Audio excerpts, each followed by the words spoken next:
دوجا مقصد اتنا آمن دا کہ مرحوم دے لواحقین دے نال اظہار تعزیت کرنا، انہاں دے غم دے اندر شریک تھی ماں، اور اے عمل نبی علیہ السلام دے قول کنو، نبی علیہ السلام دے عمل کنو ثابت ہے۔ نبی علیہ السلام دے ایک صحابی حضرت ماعز بن مالک اسلمی رضی اللہ تعالی عنہ جلے این دنیا تو پردہ فرماتے گئے، صحابہ فرمیندن آپ دے وصال کو یا ڈوڑی گزرے ہن یا تریڈی گزرے ہن۔ علیہ السلام فوتگی دے ڈوجے یا تریجے دی حضرت ماعز اسلمی رضی اللہ تعالی عنہ دے گھر تشریف لائے، صحابہ جمع تھے بیٹھے ہن، نبی علیہ السلام نے فرمایا اے صحابہ استغفروا لماعزکم، اپنے بھرا ماعز واسطے استغفار کرو۔ تو پتہ چلا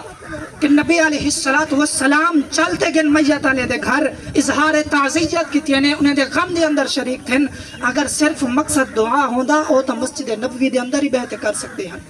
او تو اپنے گھر دے اندر ہی بہتے کر سکتے ہیں، لیکن دور دراز دا سفر کرتے نبی علیہ السلام میت دے گھر تشریف لاگن، پتہ چلا کہ مقصد دعائے مغفرت ہی ہوندے، نال نال اظہار تعزیت ہی ہوندے۔